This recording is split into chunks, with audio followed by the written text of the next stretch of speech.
Cassie, I want to check in with you too. I don't know. I don't know if it's in my head and I say the universe a lot, but there is like a day to day. There is the voice inside of my head that says, you should be concerned about Cassie. Check on her today. This has been going on now for about 3 weeks. And I think, randomly last week. And you always give me the standard answer like, I'll be fine. But for whatever reason, this voice is getting louder and louder. Are you okay? No, I'm really struggling, actually. Okay, all right. Are you really? Yeah, I'm really struggling. And you've been professional and you really can't tell in studio, but there's just been something. Yeah, I don't know how you're honing in on it, but yeah, it's just been really tough with my mom. She has cancer. We got some more bad news, and I think it's a blessing in disguise. So we didn't think she was going to have many weeks past Christmas, and she is still kicking here in May and doing, well, I won't say doing great, but like still going. And it is such a blessing to have this added time. But I think the flip side of it, and a lot of people don't talk about it because it sounds very disingenuous or ungrateful, is the yanking of your emotions back and forth. Like, is she on the upswing? Oh, the treatment's working. Oh, no, now it's here. Like, now it's spread. Oh, she's having a great day. Now she's got to have surgery. And so it's been back and forth like that. And it's really draining, honestly. And it's just yesterday was a super tough day. And so you take it one day at a time, and I think every day I got to look like it could be better. I've got friends who are going through worse stuff than I am. And so I am, in a way, grateful for the burden that I have. If I had to have one, it's the one besides my mom, like living in an RV, the nonsense with the house, trees falling through it, not being able to live in the house for a year. It's the one I would choose. But just lately, it's been a real struggle, and I don't know what needs to be tweaked. And I think that is the hardest part, because I know, I wish I could sit here and say, oh, I just need to meditate, or I just need to get more sleep. And those things certainly do help. And I take those steps, but I feel like it's kind of like you and your gout, Mo. Like, you got gout and you can't get rid of it. Right. And you're like, what am I supposed to do? I just have to live with this now. I don't want to live with this sadness and this up and down. And so I think it's just been a really, really rough few weeks, honestly, a lot of transitions, and I'm looking forward being like, hey, I know I'm going to get through it.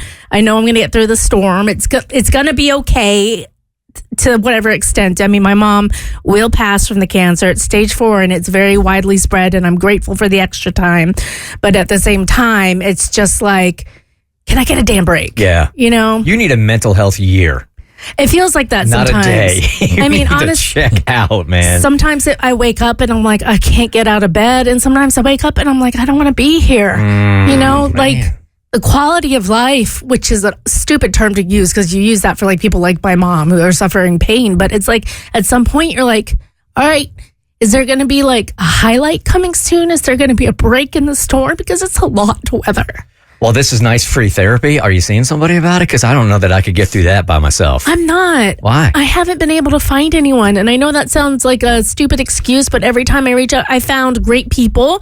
I've found, therapists who I think are very qualified. It just is not a good fit. And they just tell me stuff. And I'm like, yeah, I came to that conclusion 3 years ago. It's just, I don't know. There's so much. Like, how do you meet someone and then unload it all? And you're like, hey, help fix me, when there's literally nothing they can do.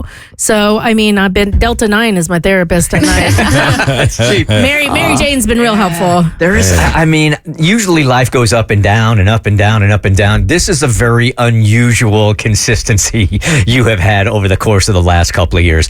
I think you've held up incredibly well. I'm not there with you every single day, but I don't know what the lesson is. You must be asking yourself these questions too. Like, what is it? I am. And every time I think I've figured it out, I'm like, oh, it's okay. We're in a trailer, and it's actually great. And materialism, don't need materials. And family is important. And we're making strong family ties. And then you start to wonder, like, did I do something? Like, is this karmic retribution from a past life or this life? Like, or am I on a bad path? Like, and then you get to the point when it's long enough, you're like, there is no karma. There is no nothing. Life just sucks. And this is just the lot you've been handed. And that's not a good place to be. So I usually try to yank myself out of it. But I really don't know what to do except just keep doggy paddling and trying to keep my head above water. I guess that's really all you can do. Yeah, man. I know that feeling of when you just feel like you don't have the strength to do life. And I hate when I'm in that place. So I'm sorry you're going through all of this. Thank you. I know. I really wish there was something we could do. Like, I wish there was some kind of God we could make a lamb sacrifice to and be like, for the love of all that is, like, give Cassie a break. Get out of this freaking RV. And it is sad. Like, you talked about how, I mean, you mentioned how good you're weathering this, and the fact that you come in every day, and we know that you're struggling. Like, we know what's going on behind the scenes, but like, you need a Gracie for being able just to come to work every day and be somewhat productive. So I want to commend you. I know that we see you, and we know that we know there's a lot going on behind the scenes, and I know it sucks. Thank you. This show's a great break. Honestly, you guys make me laugh. It's a joy to come in every morning. So this is, like, honestly, even though it's work, it's a fun escape. In my darkest times, I always leaned on this show for 4. I just knew I had 4 hours where I couldn't deal with anything out there, right? Mm-hmm. I couldn't email. I wasn't going to have conversation. It was 4 hours out of my day where it was like a no-fly zone. And this saved me. Yeah. There were months it saved me. It's like you're allowed to check out of your personal problems because you've got work to do. And it's like life is like, okay, these are your 4 hours of reprieve. Yeah. Yep. The Bert Show.